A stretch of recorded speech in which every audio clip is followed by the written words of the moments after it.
네, 반갑습니다. 서진영입니다. 다시 한번 인사드리겠습니다.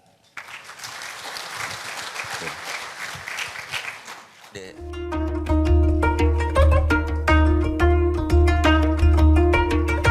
라디오 시사고전 경영철학자 서진영 박사입니다.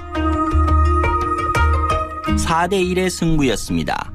이세돌 구단은 단 한 번의 승리에 만족하며 인공지능 알파고의 위대함을 몸으로 느껴야만 했지요. 이번 대국 결과를 보며 위기 10결 중 사소취대가 떠오릅니다. 버릴 사 작을 소, 가질 취 큰대. 이는 북송의 반신수가 지어 태종에게 헌납한 바둑을 두는 데 필요한 10가지 요결이란 위기 10결에서 비롯된 것으로 부득 탐성에서 세고 취하에 이르는 10가지 가운데 5번째인 사소취대는 작은 것을 버리고 큰 것을 취하라는 의미입니다. 곧 작은 것에 연연해 대세를 그르치지 말고 큰 것을 얻기 위하여 작은 것을 희생할 줄도 알아야 한다는 뜻이지요. 사실 이번 대국에서 작은 것은 4번의 패배이지만 큰 것은 이세돌 구단의 불굴의 의지와 품격이 빛난 한 번의 승리입니다. 구글 딥마인드사의 CEO인 하사비스는 이세돌 구단이 사국에서 놨던 78수는 1만 번에 한 번 나올 수 있는 명수였다고 평가하기도 했고, 또 이세돌 자신은 삼국에서 3연패한 뒤 인간이 아닌 이세돌이 진 것이라고 자신을 내려놓는 품격까지 보였지요. 그런데 또 하나 더 큰 것이 있으니 이번 대국의 진정한 승자가 인간 이세돌을 이긴 인공지능 알파고가 아니라 인간이 만든 법인인 구글이라는 점입니다.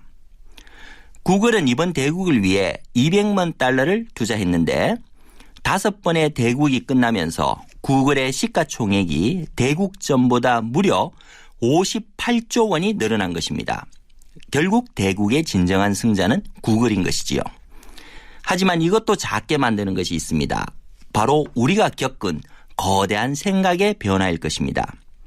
작은 것을 버리고 큰 것을 취하라는 사소취대를 생각하며 인간이 인공지능과 단순히 한 분야에서 경쟁해서 이겨야 한다는 작은 마음보다는 이를 활용해서 보다 풍요롭고 행복한 미래를 만들 수 있는 큰 생각의 변화를 가지는 것이 진정 큰 것을 취하는 것이 아닐까요? 고전에서 배우는 오늘의 지혜 CEO 서평의 발행인 서진영 박사였습니다.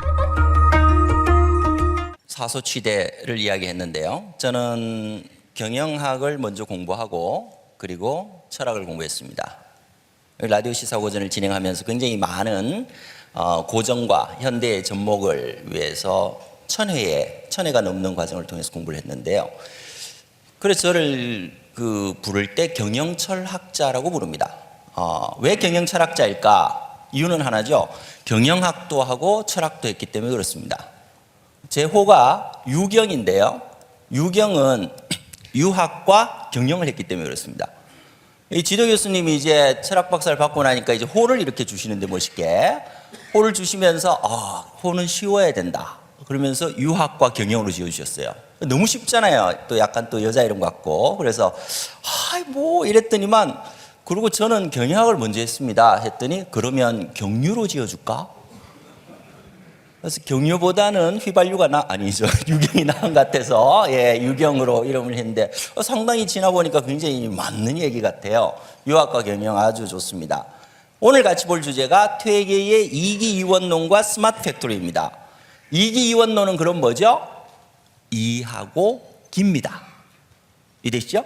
경영하고 철학이듯이 유학하고 경영이듯이 이하고 기만 파악하면 뭘 알 수 있다? 4차 산업혁명의 핵심인 스마트 팩토리를 이해할 수 있습니다. 같이 한번 가보시겠습니까? 사소취대라고 이야기를 했습니다. 작은 걸 버리라고 그랬는데, 자, 작은 게 뭘까요? 작은 게 뭘까요? 저는 여러 가지가 있습니다만은 작은 것이 바로 우리가 버려야 할 경쟁심이라고 생각합니다. 저는 이런 생각을 합니다. 구글이 4번째 대국에서 졌습니다. 진 걸까요? 져준 걸까요? 이거 되게 우리 그냥 쉽게 넘어가는데요. 자, 1, 2, 3국에서 완전히 압도적으로 승리를 했는데 4국에서 계속되는 실수를 AI가 했다? 만약에 가정을 해보죠. 1국에 들어가기 전에 모든 세계 언론은 인간이 이길 거라고 가정을 했습니다. 그러고 나서 어떻게 했죠? 1, 2, 3국이 진행되니까 긴장도가 높아집니다. 어떻게 높아지죠? 이거 뭐지? AI가 뭐야? 그러면서 주가는 계속 올랐지만 만약에 4번째 대국까지 내리기였다면 중단시켰겠죠. 그리고 5번째 대국이 되자 아니나 다를까 다시 우리나라 말로 쳐발라 버립니다. 정말 4번째 대국이 진 걸까 져준 걸까? 이게 바로 우리가 가지고 있는 AI와 로봇에 대한 두려움의 근거입니다. AI에 대해서 상당히 좋아하면서도 로봇에 대해서 우리가 산업용 로봇을 세계 1위를 보유하고 있습니다만은 굉장히 두려움을 가져요. 로봇이라는 단어에서 그 답이 있습니다. 로봇은 1920년에 체코의 소설가인 카렐 차펙이 만듭니다. 형이 만들어줬어요. 로봇의 어원은 부역, 강제 노역입니다. 다시 이야기하면 로봇은 노예예요. 노예. 노예는 뒤에 2단어가 붙습니다. 노예에 대한 뒤에 붙는 2단어가 뭐죠? 노예 해방, 노예 반란, 반란인 거죠. 그게 걱정인 거예요. 그래서 어떻게 합니까? 만약에 로봇이 노예가 반란하면 어떻게 되지? 그 마음속에 떠오르는 그 단어들 때문에 터미네이터라는 영화가 만들어집니다. 그리고 나타나는 AI의 두려움들이 매트릭스라는 영화로 나타나죠. 정말 AI가 인간을 지배하면 어떻게 될까? 이 경쟁의 마음들이 속에 들어가 있는 거죠. 근데 이런 서구 철학의 보스턴 다이나믹스를 그래서 팔 수밖에 없는 거죠. 그러고 나서 다시 한번 봤습니다. 정말 로봇이 경쟁자일까 친구일까? 우리가 아이보 로봇이라는 걸 강아지 로봇을 봤는데요. 참 재미있게도 아이보가 1세대 아이보가 이제 더 이상 생산도 중단되고 AS가 중단되니까 일본의 신사 또는 절에서 이렇게 100개의 아이보 로봇을 가져다 놓고 장례식을 지내더라고요. 내 친구가 떠난 거예요.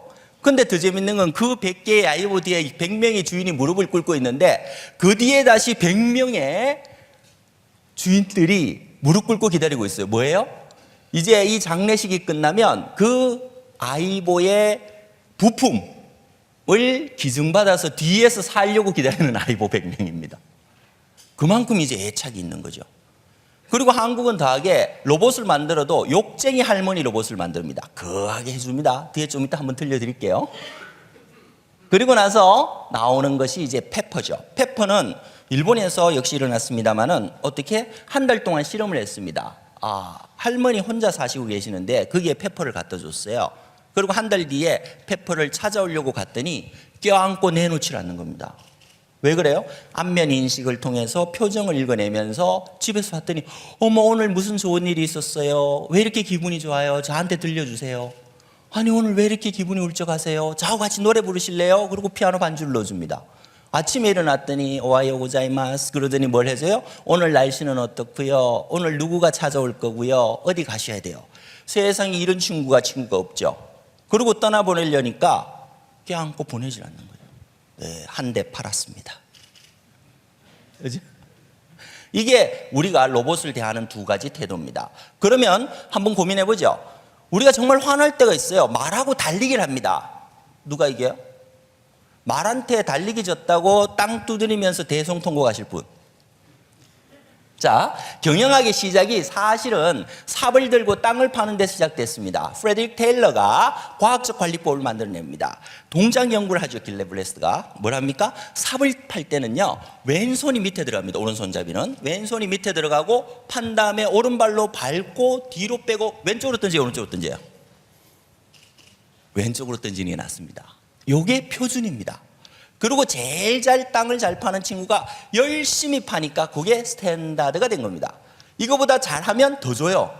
요거만큼 안 되면 비율대로 깎습니다. 요게 막스하고 다른, 막스는 모든 노동은 동일하다고 생각을 했습니다. 근데 드디어 노동의 숙련공과 비숙련공들이 차별되기 시작하죠. 존 스튜어트 밀부터 시작되는 연구들입니다. 그런데요, 여기서 열심히 제가 삽을 들고 땅을 파고 있습니다. 근데 옆에 뭐가 왔어요? 포크레인이 왔습니다. 포크레인이 삽 들고 땅을 파는 제 옆에서 퍽퍽 파요. 그럼 제가 지금 이걸 하고 있는 게 뭐죠 이게? 이게 삽질입니다. 왜 삽질이에요? 그리고 다시 한번 가보겠습니다. TV에, 이 TV가 아니죠. 옛날에 텔레비에 암산천재가 나옵니다. 초등학생인데요. 9자리를 10단을 깔아줬습니다. 다 보셨죠? 네, 보셨다 그러면 나이가 늘어납니다. 쫙 10단을 깔아줍니다. 그러고 나서 넣기를 하고 여기서 남산을 막 하는데 옆에서 주산 선생님이 막 이 주산 두드리고 있죠. 그러고 나서 뭐라 그래요? 우와. 그리고 우리는 박수 쳤습니다. 최고의 천재가 나타났다. 암산 천재가 나타났다. 다 기억나시죠? 예. 그럼 한번 붙어볼까요? 그 친구하고 엑셀하고 한번 붙여볼까? 곱하기로 한번 붙여볼까요? 무슨 얘기하고 있는 거예요? 우린 이미 두뇌에서도 기계해졌습니다. 마지막으로 의사 선생님들 계시겠지만 왓슨이라는 친구가 등장을 했어요. 한국은 그렇지 않지만 미국은 오진율이 40%나 됐습니다. 근데 왓슨이 등장하면서 어떻게? 오진율이 30%대로 떨어졌습니다. 왜 그럴까요? 이 친구는 DNA 염기 서열부터 각 장기의 상태부터 현재 주거를 어디에 해서 어떤 공기에 노출됐는지까지를 계산하면서 진단합니다. 근데 사실은 더 무서운 거는 처방이에요. 처방을 어떻게?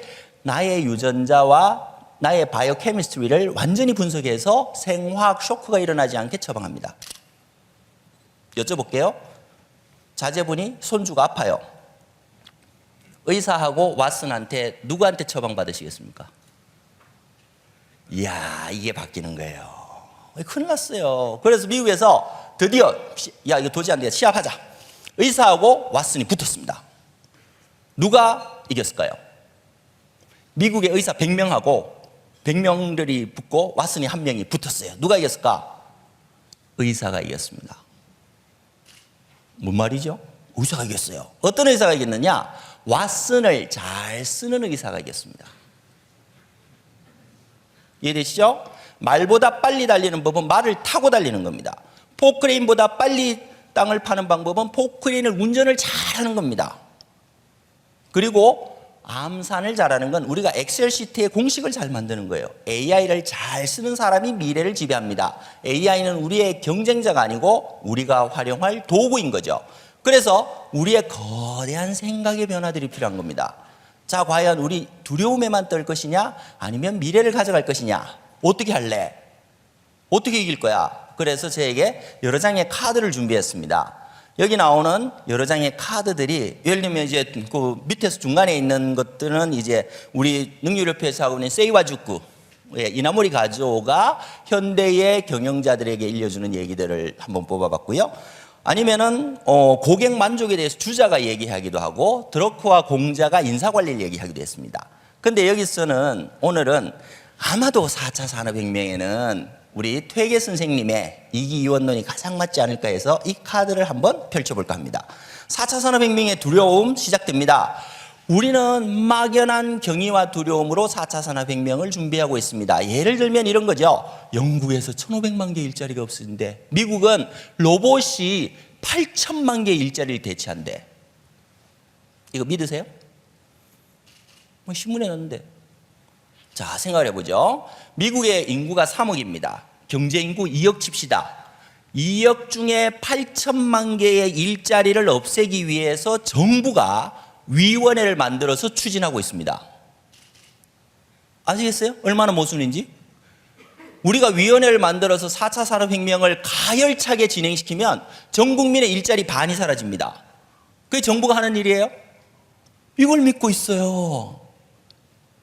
뒤에 갈로가 빠져 있는 거죠. 뭐라고 했어요? 예를 들면 IoT에 의해서 180만 개 일자리가 사라지지만 230만 개 일자리가 새로 창출될 거다. 그럼 우리 지금 뭐 해야 되는 거예요? 180만 개 사라지는 일자리를 붙잡고 죽어라고 울고 있는 게 아니고 230만 개의 일자리를 한국으로 가져가기 위해서 누구보다도 열심히 뛰어야 되는 겁니다. 이해되시죠? 경쟁하실래요? 이용하실래요? 그래서 4차 산업혁명 대비가 얼마나 많이 되어 있는지 제가 한번 테스트를 해보도록 하겠습니다. 1번에서 4번까지 완벽하게 나는 준비되어 있다 이러시면 오시면 제가 서평권 한 장을 드리도록 하겠습니다. 100만 원 상당입니다. 손 드시면 첫 번째 분한테 드릴게요. 1번 4개입니다. 긴장하고 들으셔야 돼요. 우리 회사는 4차 산업혁명 대비가 되어 있느냐? 1번 나는 고스톱을 종류별로 칠 수 있다. 썼다 도리찍구 땡. 옛날에 무슨 고스톱 이런 거. 뒤에 몇 분은 지금 눈빛이 반짝이고 있습니다. 2번 나는 내비게이션을 제대로 쓸 줄 안다. 다 쓰시죠? 근데 저는 내비게이션에 할 말이 참 많아요. 저는 전국 강의를 다니는 게 일 중에 하나인데 항상 차를 가져갑니다. 왜냐하면 그래야 제 자유롭게 시간을 맞추니까 차를 가져가는데 내비게이션은 항상 빠른 길, 좋은 길만 가르쳐주죠. 저는 내비게이션 저한테 이런 거 물어봤으면 좋겠어요. 혹시 20분 시간이 있으세요?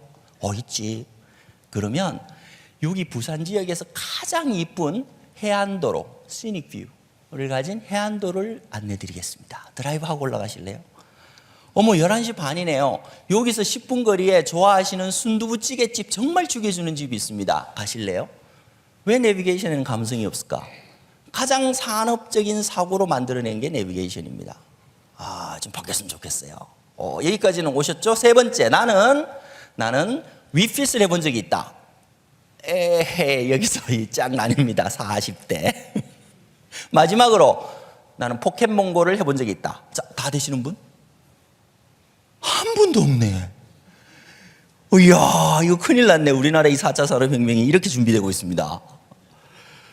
그럼 물어야지. 아니 선생님 이게 무슨 4차 산업혁명입니까? 고스톱의 내비게이션에 이게 무슨 4차 산업혁명이라고 그럽니까? 보겠습니다. 산업혁명은 이렇게 만들어졌습니다. First, second, third, fourth. 첫 번째는 미케나이제이션이죠. 드디어 전기기관이 나오면서 인간이 원하는 어느 지역에나 공장을 지을 수 있게 되었습니다. 그리고 두 번째로 포드가 만든 컨베이어 벨트 시스템입니다. 그러면서 우리는 대량 생산과 풍요의 시대로 들어갑니다. 그리고 세 번째로 나오는 게 컴퓨터 앤 오토메이션인데요. 이거는 1950년대에 MIT에서 NC 공작기계라는 게 나옵니다. 수치 제어 공작기계. 드디어 기계가 혼자서 일할 수 있게 된 겁니다. 그러면서 엄청난 자동화가 이루어지기 시작하죠. 그리고 마지막으로 나오는 게 네 번째입니다. 네 번째 여기 들어갈 단어는 여기 뭐가 들어갈까요? 3D 프린터, AI, 드론. 큰일 났어요.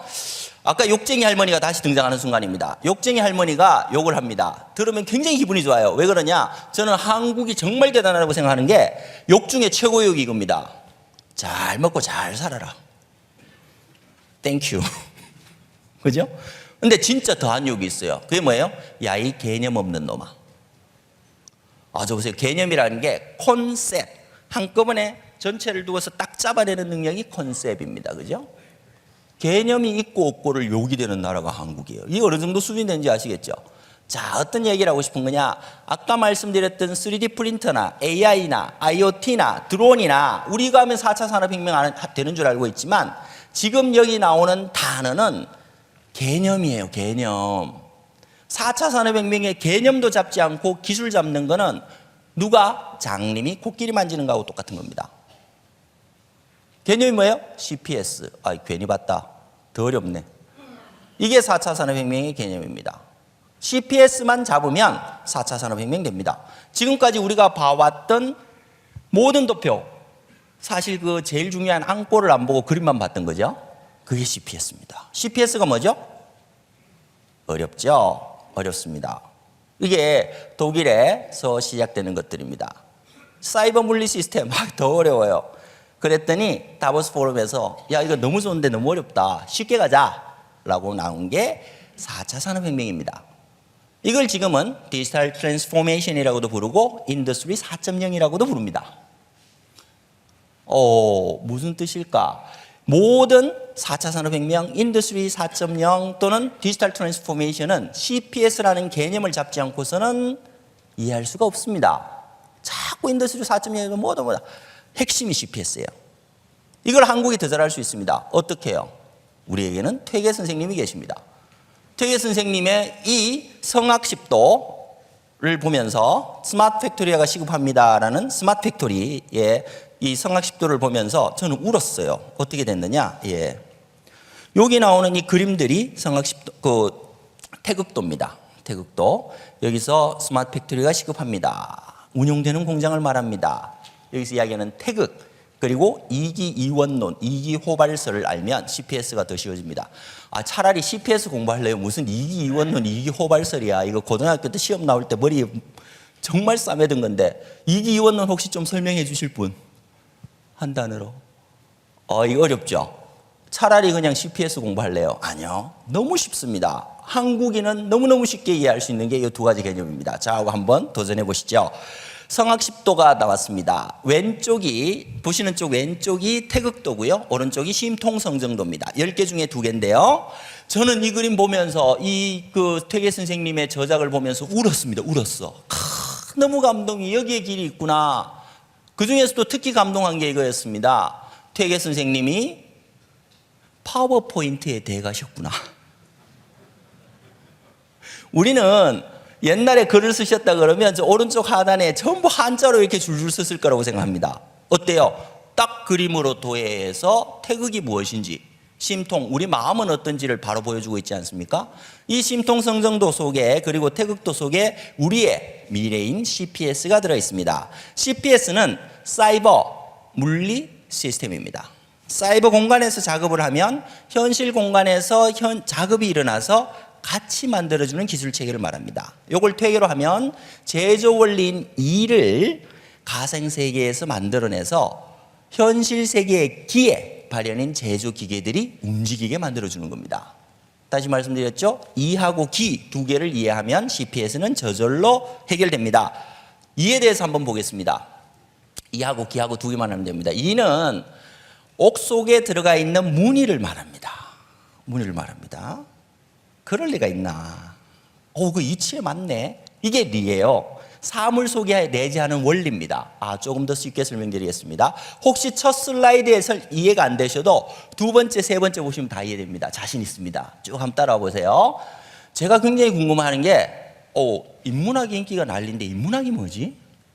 인문학이 뭐지? 사람이잖아요. 그죠? 그럼 첫 번째 질문은 사람하고 물건이 뭐가 다를까를 고민하는 겁니다. 사람하고 물건은 뭐가 다르죠? 사람이 만들어낸 것들이 인문학입니다. 문이라는 건 문입니다. 그죠? 말 그대로 문이는 문이에요. 물건을 보면 다 무늬들이 있습니다. 그죠? 대표적으로 요 무늬의 대표가 땅을 파보세요, 한번. 여기 땅을 파시면요, 뭐가 나옵니까? 하얏트 짓기 전에 있었던 곳이 여기가 예를 들어 대나무 밭이었대요. 그럼 대나무가 막 나올 거예요. 조금 더 봤더니 아니 세상에 여기가 한강의 둑이었대요. 막 민물고기들이 나오기 시작합니다. 조금 더 봤더니 옛날에 빙하기였대요. 빙하기의 흔적들이 나오기 시작합니다. 계속 무늬들이 나타나죠. 근데 아무리 파도 무늬 하나 안 나타나고 백지장처럼 하얀 것만 나와요. 그걸 뭐라 그래요? 터무니없는 거짓말이라고 합니다. 터에는 항상 무늬가 있는 거예요. 모든 사물에는 무늬가 있습니다. 밖으로 들어가는 무늬가 있죠. 근데 그 무늬를 드러내는 속에 이치가 있을 거예요. 원리가 있을 거예요. 그걸 우리는 리라고 부릅니다. 요 리는 구슬옥자거든요. 구슬옥에 이렇게 트럭이 이렇게 색깔이 들어가 있는 걸 우리는 리라고 부릅니다. 보니까 뭐가 나와요? 물리학이 나오네요. 그죠? 물리학이 나오네요. 사물에 리치가 있으면 사람에게도 이치가 있을 거예요. 사람이 원리가 있을 겁니다. 사람이 드러내는 인문이 있으면 사람의 인문을 만들어내는 그 속에 사람의 원리가 있을 거예요. 그걸 주자는 뭐라고 불렀냐면 사람의 리를 성이라고 부르는 겁니다. 성이라고 부르는 겁니다. 그래서 나오는 게 뭐예요? 인성이라는 단어가 나옵니다. 왼쪽에서 인성, 인문학, 물리학. 오유. 그러고 나서 다시 봤더니 성리학이 나오네요. 성리학이 뭔지 아시겠습니까? 성리학은 예성 논쟁을 하는 학문이 아니고요. 우주의 이치를 깨닫고 오른쪽에 사람의 본성을 알아서 인간이 우주와 합일해서 어떻게 살지를 고민하는 학문이 성리학입니다.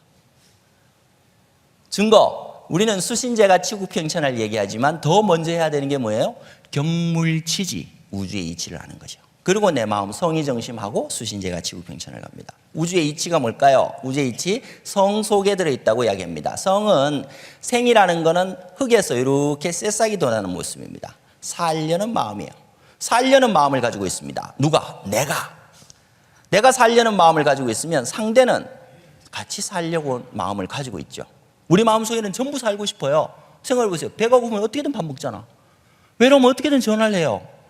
이게 내 살려는 마음이거든. 내가 살고 싶으면 상대도 살고 싶어요. 그러면 어떻게? 내가 살려고 밟고 일어서 고객을 속이고 직원을 속이고 사회에 해악을 끼치면서 내가 사업적으로 성공해요. 오래 갈까요? 그게 성이라는 겁니다. 내가 살고 싶은 만큼 상대도 살고 싶으니 같이 살자. 상생의 철학이 성 속에 담겨져 있는 거죠. 이게 우주의 원리예요. 우주의 원리입니다. 빅뱅부터 우주의 배경 복사 에너지가 있죠. 그 에너지가 뭘까? 살려는 에너지라는 거죠. 살려는 에너지. 이게 리치입니다. 이제 이해되시죠? 물건에 이치가 있듯이 사람 속에도 이치가 있고 이 내재하는 원리가 사실은 겉으로 드러나는 것들을 컨트롤하게 되는 거죠. 그러면 기는 어떻게 되느냐? 기는 보시면 밑에서 불 때니까 위에 막 전기가 나는 거 보이시죠? 이것처럼 존재하는 모든 곳에 있는 생명 요소입니다. 아이고 기분 좋네, 기 막힌다, 기 빠졌다, 기 찬다, 이게 다 기입니다. 그죠? 요 기는 물질적인 바탕을 의미합니다. 다시 이야기해서 이는 사물의 원리고 기는 드러나는 물리적 재료입니다. 형이상학과 형이학. 이제 이해되셨죠? 여기 이기예요. 요 두 개만 알면 CPS 갑니다. 퇴계는 요 두 가지를 가지고 이와 기가 두 개의 원리, 두 개의 근원을 가지고 세상을 구성한다고 보셨습니다. 좀 어려워졌죠? 쉽게 가보겠습니다. 사이버 물리 시스템이 바로 이 기입니다. 어떻게? 사이버 세상에 만들어진 거를 현실 세계에 그대로 구현시키면 똑같죠? 요걸 트윈이라고 부르잖아요. 요걸 디지털 트윈이라고 해요. 디지털 트윈이 여기에 있는 그하고 두 번째 있는 게 전부 디지털로 만들어서 똑같다는 뜻이 아니고 디지털과 아날로그가 같다는 뜻입니다. 그러시죠? 예. 제가 오늘 옷이 괜찮지 않나요? 이게 BTS가 입었던 옷이에요. BTS의 DNA가 묻어 있는 옷이에요. 이제 배국수 선생님이 맞춰주셨는데 그이가 만들었다고 똑같지 않죠, 이게. 그죠? 원리가 같으면 같다.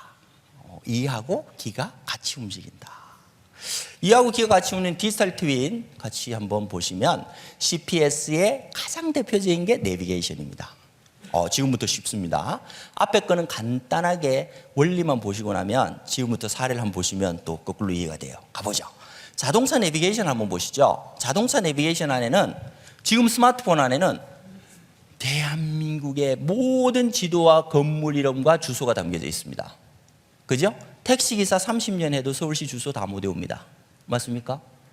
완전한 세상 하나가 펼쳐져 있죠. 이걸 뭐라 그래요? 디지털 세상이라고 그럽니다. 사이버 세상이라고 그랬습니다. 그리고 이게 밑으로 내려오죠. 어떻게 내려옵니까? 시뮬레이션 한 대로 좌회전하세요, 우회전하세요 이야기합니다. 좌회전하세요 그러면 그때 우회전 꼭 하는 사람도 있습니다. 저도 가끔 그래요. 왜냐하면 해안가 도로를 찾아서 그럼 아주 한심한 목소리로 뭐라고 불러줍니까? 띠딩 하고 경로를 이탈하셨습니다. 계속 한심하지만 디지털과 아날로그를 일치시키기 위해서 노력합니다. 어떤 거죠? 사이버와 피지컬이 계속 연동되죠. 이해되시죠? 우리 CPS 새로운 개념이 아니에요. 우리 속에 들어와 있습니다. 근데 말이에요, 이거를 이효령 교수님이 먼저 이야기하셨단 말이에요. 10년도 더 전에 2006년에 뭐라고 하셨느냐? 여기 제가 디지로그 책을 들고 같이 찍은 겁니다. 2006년에 이렇게 사인을 해주셨습니다. 12년 전에 뭐라 그러셨냐? 디지로그는 말이야, 디지털과 아날로그의 결합이야. 어떻게? 온라인, 오프라인, 비트, 아톰, 클릭, 블릭, 가상현실, 실제현실이 두 개가 이양대립 체제를 해체하거나 경계를 관통하는 통합 개념이다. 요게 인문학입니다. 사람들이 자꾸 인문학은 문사철 그러는데요. never. 인문학은 사람이 만들어내는 우리의 문명과 우리의 개념과 우리의 철학을 다 포함하는 개념입니다. 저는 인문학의 극치가 우리가 쓰고 있는 스마트폰이라고 생각합니다. 왜? 그게 사람이 그려낸 문이거든요. 이거를 10년도 더 전에 우리가 CPS 개념도 없을 때 디질로그라는 표현을 해내셨죠.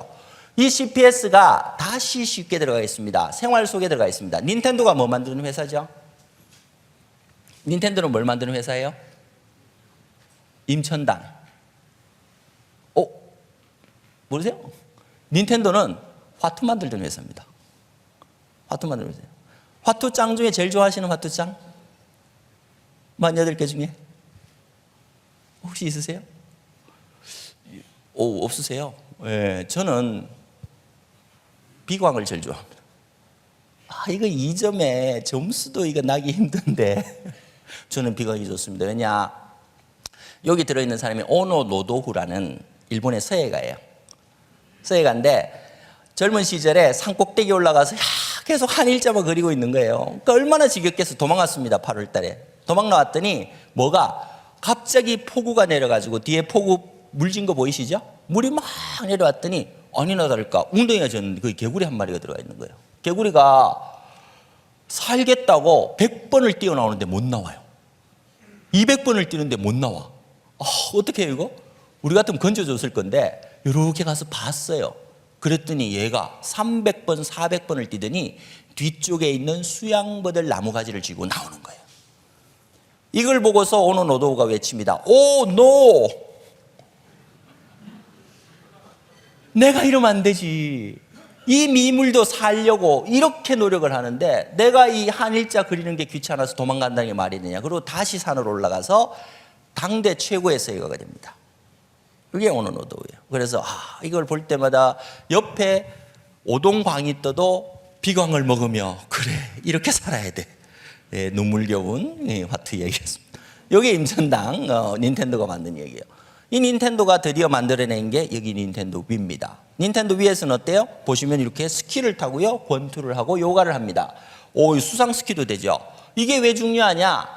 닌텐도는 최초로 사람의 몸의 움직임을 디지털 화면에서 반영하기 시작한 겁니다. 이해되시죠? 뭐예요? 피지컬이 움직이면 사이버가 움직입니다. 뭐예요?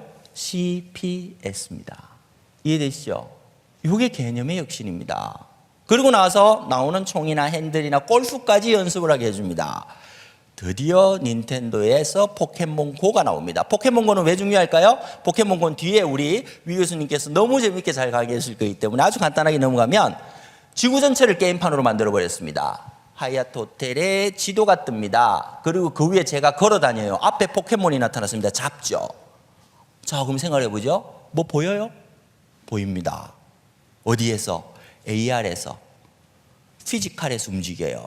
두 개가 합쳐져서 게임판이 만들어졌습니다. 이걸 MR이라고 그럽니다. 믹스드 리얼리티.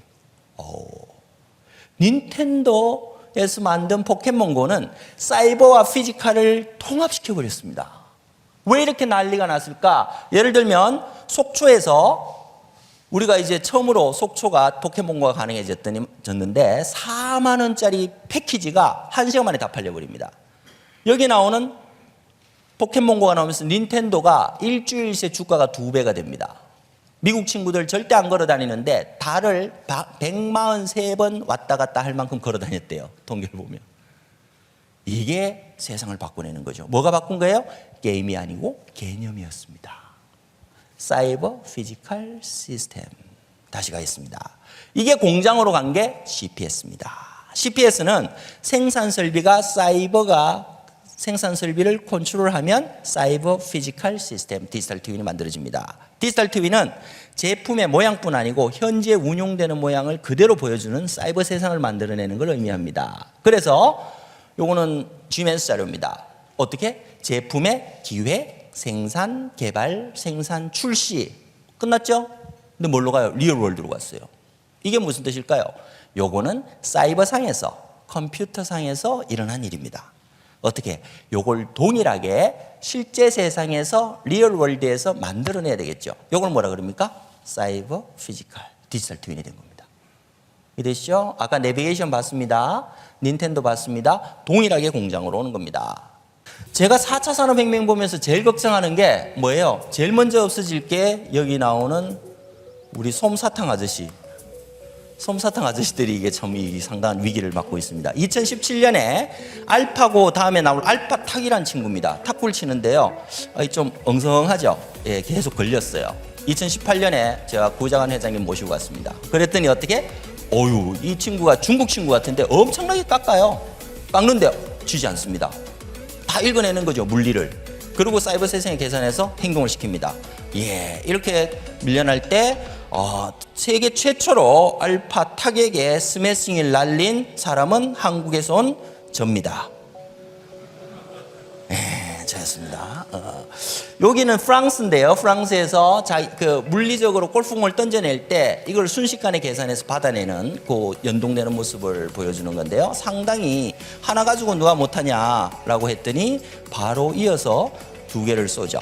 여기는 이제 1.5배속으로 바이오미미크리, 생명체의 모습들을 어떻게 로봇으로 담아내는 모습입니다. 오, 대단하죠? 박씨가 납니다. 저는 되게 고민한 게 이 아주 연약한 이 포장지, 종이 포장지를 로봇이 뭘 할 수 있을까? 포장해낼 수 있을까를 고민했어요. 그랬더니 초콜릿을 담아서, 보세요. 살짝 담더니, 요렇게, 접어서, 네.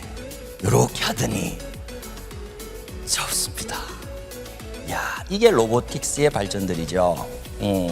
저는 최고가 이거였습니다. 예. 이렇게 맥주는 중요합니다. 45도 각도. 처음에 거품이 나오면 안 됩니다. 이렇게 잡은 다음에 이 바텐더가 하는 행동을 보시면, 네. 어이구, 흔들어 줍니다. 최고예요. 이 거품, 맥주는 거품이 최고입니다. 예.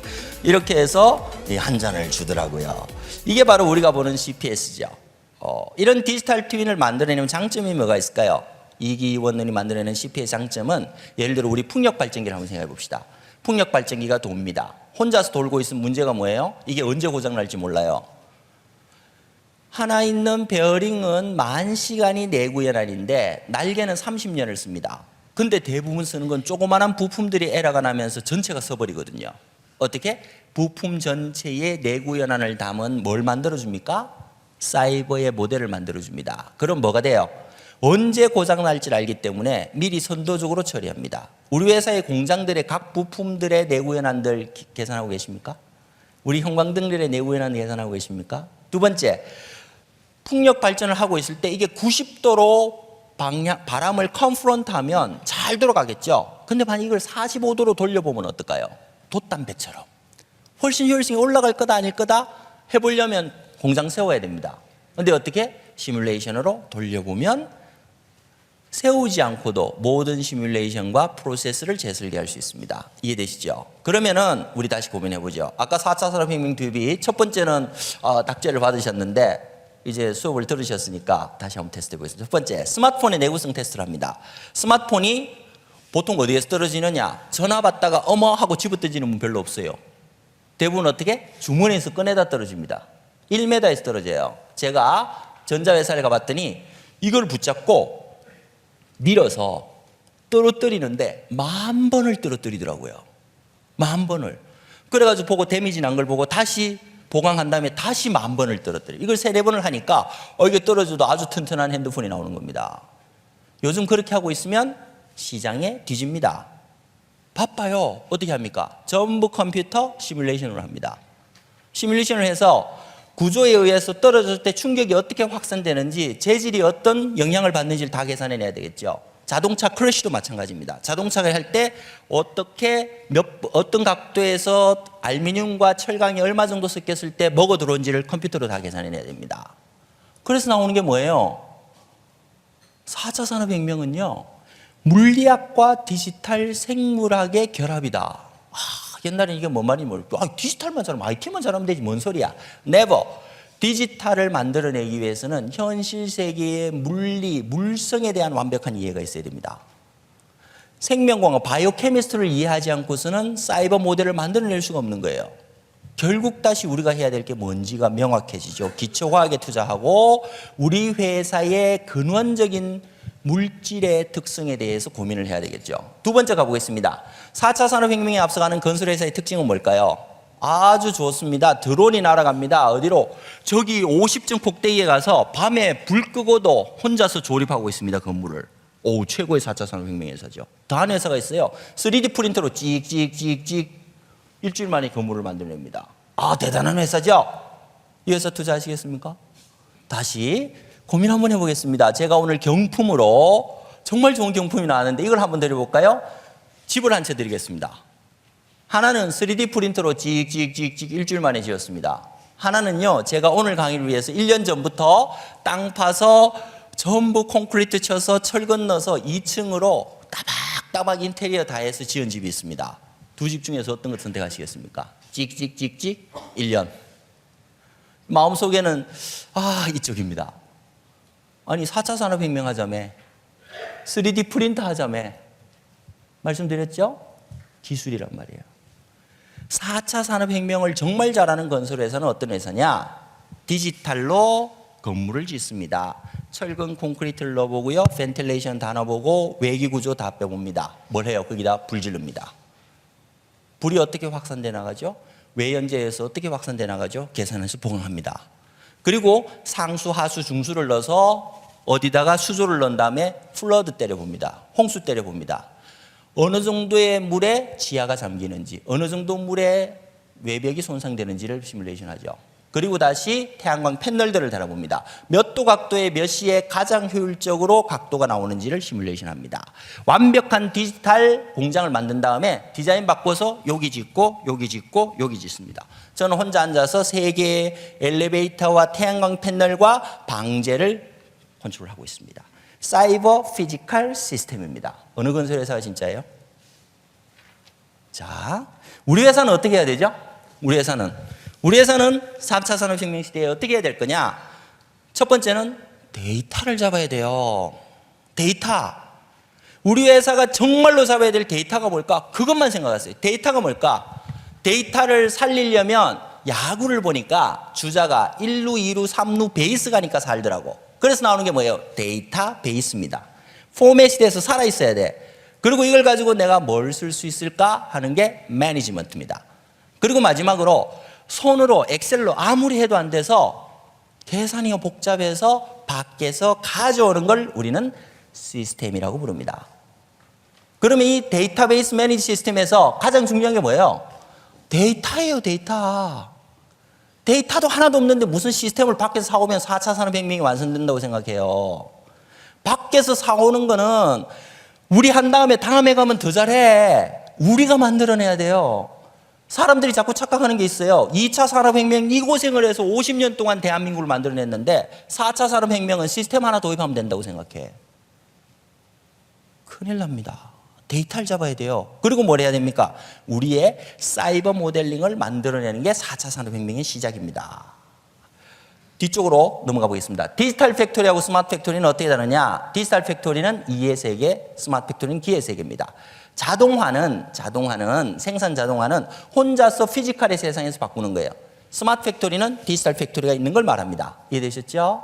자꾸 용어들이 막 난제되는데 사이버와 피지컬의 개념만 잡고 나시면 이 각각이 어떻게 연동된지를 알면 모든 단어는 자기 자리 찾아갑니다. 인도의 푸네 공장에서는 그래서 한 공장에서 모든 종류의 부품을 생산할 수 있습니다. 왜? 디지털 팩토리만 바꾸면 스마트 팩토리는 따라서 움직이기 때문에. 이해되시죠? 그래서 1000만 개의 센서들, 이게 중요한 거죠. 뭘 잡아내는 거예요? 데이터를 잡아내는 겁니다. 그러면 마지막으로 넘어갑니다. 이기호발설입니다. 이기호발설. 이기이원론 이제 아시겠죠? 사이버와 피지컬 두 개가 같이 가야 된다.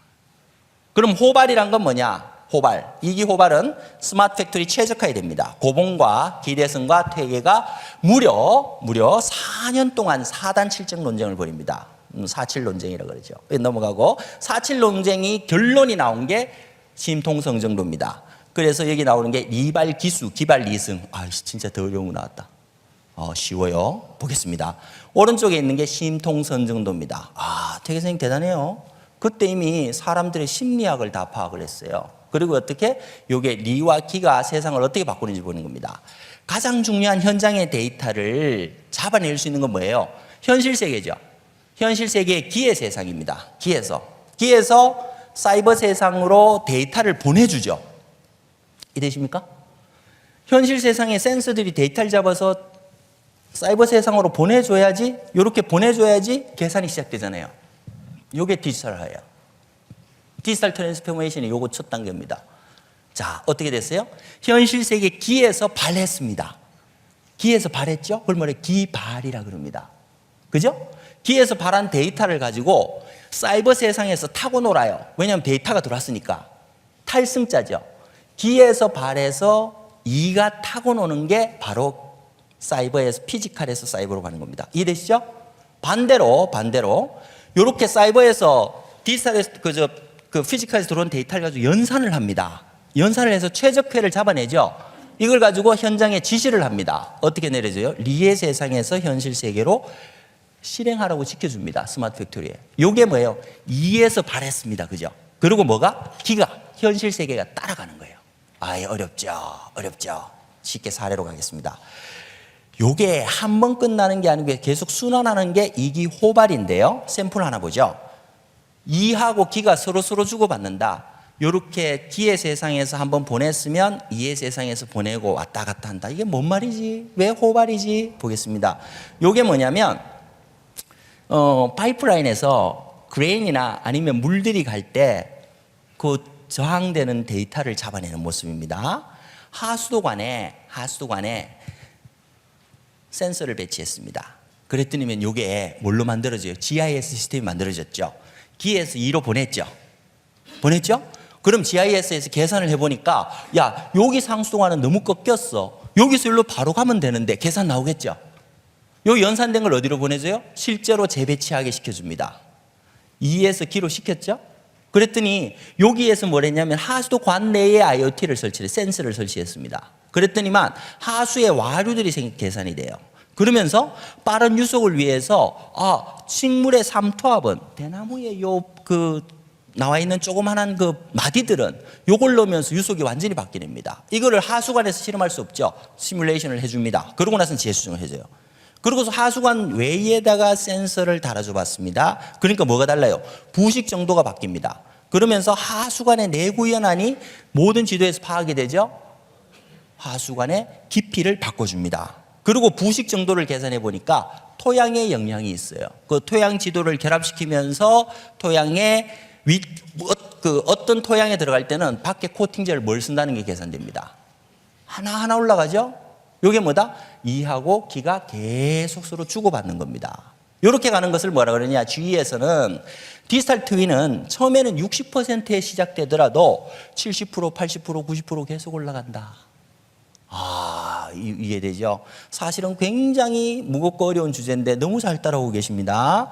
요게 바로 이기호발이에요. 쉬운 걸로 가볼게요. 호빵 한번 따볼까요? 호빵. 우리 풀빵 굽는 온도를 센서를 달았더니 품질 검사를 해봤어요. 그랬더니 200도에서 굽는 게 제일 좋더라. 그래서 200도에다가 이제 조정해서 풀빵을 다시 굽습니다. 여기다 단판양에다가 센서를 넣어봤더니만 단판양이 300g일 때 가장 잘 익더라.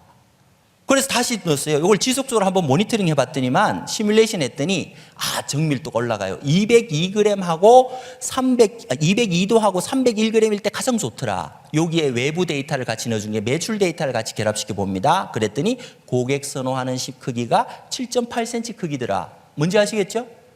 한 번에 끝내는 게 아니고 태극에 음향처럼 순환하면서 호발을 해줘야지 디지털이 시작된다는 겁니다. 여기서 나오는 게 뭐냐? 4차 산업혁명 시작할 때 데이터 모으는 걸 시작하실 때 처음부터 완벽한 모델로 갈 거라고 생각하지 마십시오. 혁명이라 그러니까 사람들이 이거 하면 끝이야 라고 자꾸 착각을 하는데 마치도 5.16 혁명, 프랑스 혁명처럼 어제 오늘이 다른 거라고 생각하지만 우리가 1차 산업혁명이라고 부르는 거는 아놀드 토인비가 만든 말입니다. 아놀드 토인비가 우리가 아는 아놀드 토인비가 아니고 아놀드 토인비의 삼촌이 아놀드 토인비입니다.